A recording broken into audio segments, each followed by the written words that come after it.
तो यहाँ पे एल्गोरिथम नंबर 4 में हमारे पास है कि right an algorithm that input a number and calculate its square and cube. किसी भी नंबर का स्क्वायर निकालने के लिए हमें उसी नंबर को उस नंबर से मल्टीप्लाई करना होता है। For example, if the variable A contains a value 7, ए में अगर आप 7 इनपुट करवाते हो, so that a multiply by a, 7 multiply by 7 will give you the value 49 in the square variable, and that square contains the value 49, and that 49 will again multiply by 7 to give a cube value of that input number, and then output the square and cube. Similar simple सा algorithm है जिसमें आप एक value input करेंगे, उसी value को value से multiply कराएंगे, you get the square, and then या तो आप a इंटू ए ये भी लिख सकते हैं, और या तो फिर आप स्क्वायर से a को करवा देंगे, ये भी लिख सकते हैं। इन बोथ केसेस जो है आपके पास आंसर आ जाएगा। We will execute it in that online GDP compiler. Question इस तरह से देखो नहीं आते, कि तो बहुत ही आज की बेसिक क्लास है। क्वेश्चंस तो बहुत डिफरेंट तरह से आ सकते हैं, क्योंकि ये तो बिल्कुल इनिशियल क्लास है। मैंने जो आपको बताई थी website, that is GC guide पे आप 7010 इनिशियल जो आपके पास पेपर था। तो अब यहाँ पे जैसे एक क्वेश्चन है कि right an algorithm that input height and weight of 1000 students. अब ये जो 1000 स्टूडेंट वाला कॉन्सेप्ट है ये लूप के साथ आएगा, तो लूप पे हम नेक्स्ट क्लास में जाएंगे। Output the average mean height and weight, ये जो कॉन्सेप्ट हैं, कुछ कॉन्सेप्ट्स हम पढ़ेंगे नेक्स्ट क्लास में। Concept of highest lowest, concept of loop and concept of condition. तो ये तो नेक्स्ट क्लास में हम पढ़ेंगे, यानी नेक्स्ट क्लास में इंशाल्लाह हम लूप की तरफ आ जाएंगे, और बिसाइड लूप और कंडीशंस, इन दो चीजों पे मैं नेक्स्ट क्लास में आ जाऊंगा।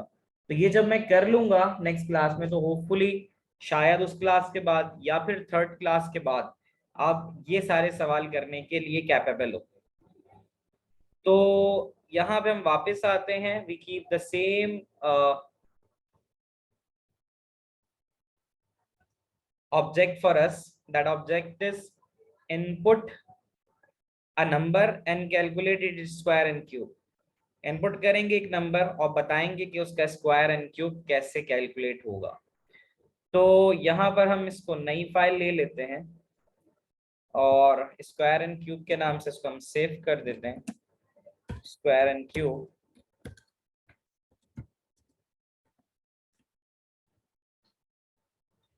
यहाँ पे नंबर इनपुट करने के लिए हम यहाँ लिख सकते हैं, नंबर है तो we can write it down num, integer है, इनपुट है, इन्वर्टेड कॉमास में we can write enter a number, यहाँ नंबर भी इंटर करवा देंगे। स्क्वायर के लिए we are going to multiply a number with a number, ठीक है। और ये तो स्क्वायर आ गया। एंड फॉर द क्यूब, अब स्क्वायर के अंदर ऑलरेडी आपके पास क्यूब इसकी वैल्यू आ रही है a इंटू ए की, तो आप ये लिखने के बाद दोबारा ऐसे करा दो आप इसको, और आखिर में इसको प्रिंट करवा दो।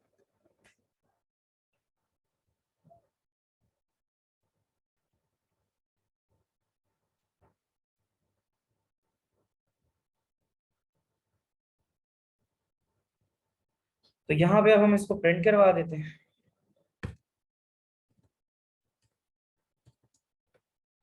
और प्रिंट में हम लिख सकते हैं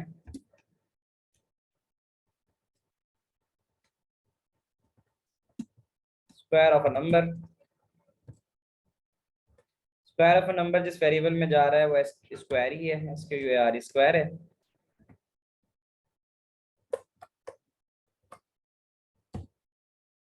और यहाँ हम लिख सकते हैं क्यूब ऑफ अ नंबर।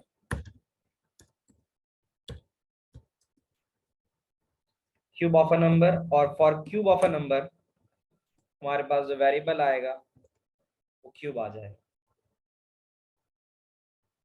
अब हम इसे सेव कर लेते हैं, square and cube we had already save with the name, और अब हम इसे चलाते हैं। यहाँ पे फिर वही मसला आ रहा है कि इसको दोबारा से फिर हमने रिफ्रेश करना होगा, क्योंकि ये प्रीवियस वैल्यू ले रहा है, प्रीवियस वैल्यू इसे नहीं लेनी चाहिए। तो एक second,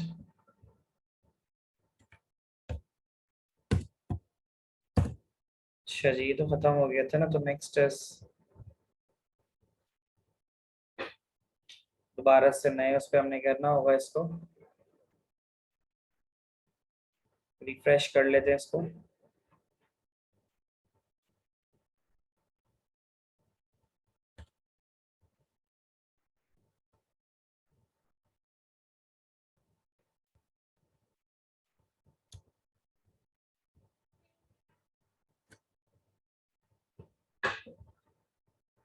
Save it with the name square and cube.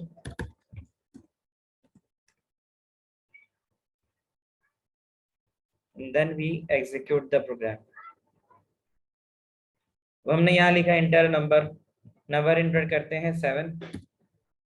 तो कहाँ गड़बड़ आ रही है? सेकंड लाइन में कहता है name A is not defined. हाँ बिल्कुल, गड़बड़ ये हुई है कि ऊपर जो मैंने वेरिएबल लिया था वो नम के नाम से लिया था, बाद में मैं नीचे ए लिख रहा था। तो बस हमने सिंपल इसको नम से रिप्लेस कर देना है और ये रिप्लेस हो गया। तो इंटर नंबर में 7 डालते हैं, तो 7 का जो स्क्वायर है वो 49 आ रहा है, 7 × 7। और जो क्यूब आ रहा है वो क्यूब आ रहा है 343, क्योंकि इसने 7 को इंटू 7 और फिर दोबारा 7 से किया। सो यहाँ तक आपको सबको समझ में आ रहा है जितना अभी तक हमने किया है?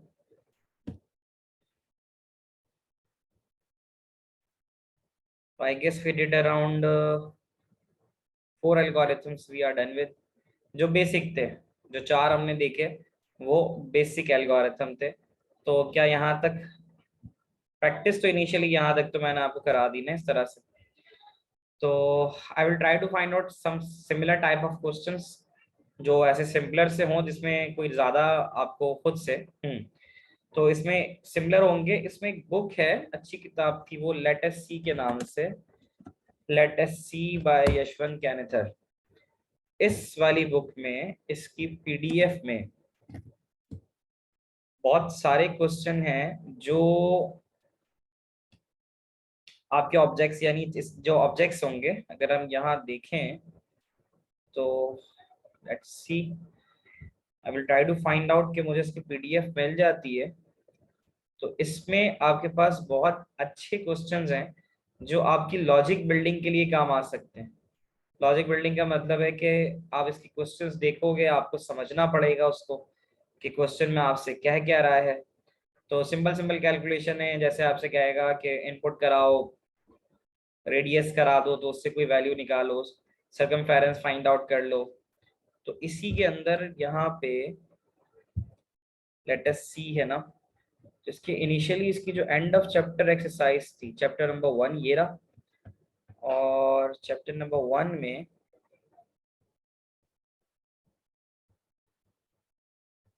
जब इसके एंड ऑफ चैप्टर क्वेश्चन थे तो वहां पे काफी सारे ऐसे सवाल थे दैट आर दी एल्गोरिथम्स, वो हमारे पास बेसिकली थे। हाँ, अब जैसे ये आ गया कि Ramesh basic salary is input through the keyboard, his dearness allowance is 40% of basic salary, house rent allowance is 20% of basic salary, write the program to calculate his gross salary। अब उसके लिए बेसिक सैलरी से आप क्या क्या चीजें निकाल सकते हो, वो फॉर्मूले लगा के आप उसको प्रिंट कर दोगे, ये भी हो गया। और फिर ये कहता है कि the distance between two cities in kilometre is input through keyboard, write a program to convert and print this distance in metre, feet, inches and centimetre. अब आपने इनपुट करा दिया डिस्टेंस को किलोमीटर में और आपसे कह रहा है कि आप इसको आउटपुट करो मीटर में, तो आपको क्या करना होगा? तो यहाँ पे ये सवाल अच्छे हैं, थोड़ा सा आपको इन पे सोचना पड़ेगा और फिर आपको इसके प्रोग्राम्स बनाने होंगे। तो इसका एल्गोरिथम क्या बनेगा? लेट्स सपोज अगर मैं सिंपल आपसे यही कह देता हूँ कि एक आप इनपुट करवाओ वैल्यू किलोमीटर में और आप मीटर में निकालो, तो उसके लिए आपने क्या लिखना होगा? क्या एल्गोरिथम लगाओगे आप?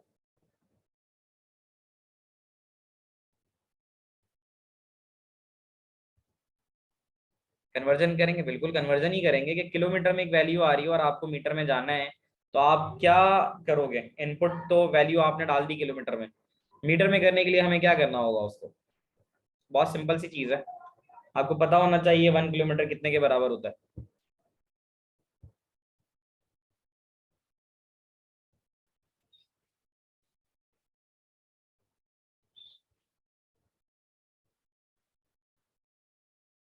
Any guesses? डिवाइड बाय 1000, हम किलोमीटर 1 किलोमीटर, किलोमीटर से मीटर में जा रहे हैं ना, तो किलोमीटर से मीटर में जाने के लिए हम क्या करेंगे, अगर हम वैल्यू किलोमीटर में डाल लें, तो हमने कहा भाई 4 किलोमीटर, तो मीटर के लिए हम 1000 से मल्टीप्लाई करेंगे उसको, क्योंकि 1 किलोमीटर 1000 के बराबर होता है ना, तो अगर 1 किलोमीटर डाला है तो हम उसको मल्टीप्लाई बाय 1000 करेंगे, तो 1000 मीटर आ जाएगा हमारे पास, ठीक है ना।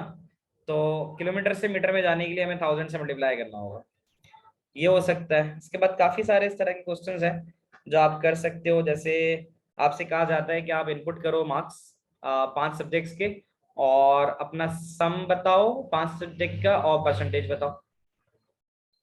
फिर यहाँ पे दे रहा है write a program to calculate the area and parameter of rectangle and the area of circumference of circle. तो आप जो इनपुट करोगे वो लेंथ ब्रेथ करोगे, फॉर्मूला आप बता दोगे, फॉर्मूला बताने के बाद आप कर सकते हो। तो ये छोटी छोटी चीजें हैं, ये आई विल ट्राई कि मैं इसके क्वेश्चंस आपके साथ शेयर कर लूं, और फिर आप उसकी प्रैक्टिस कर सकते हो। अगर आपने उसकी प्रैक्टिस कर ली तो स्टिक्स टू द बेसिक, आप काफी सारी चीजें जो है वो इस तरह से कर सकोगे। तो यहाँ तक तो हमने जो आज था, क्योंकि इफ मैं भी स्टार्ट नहीं करना चाह रहा, इफ और फॉर जो है हम वो नेक्स्ट क्लास में इंशाल्लाह स्टार्ट करेंगे। So is there any query left for you, you may ask, or else we can stop the class here then.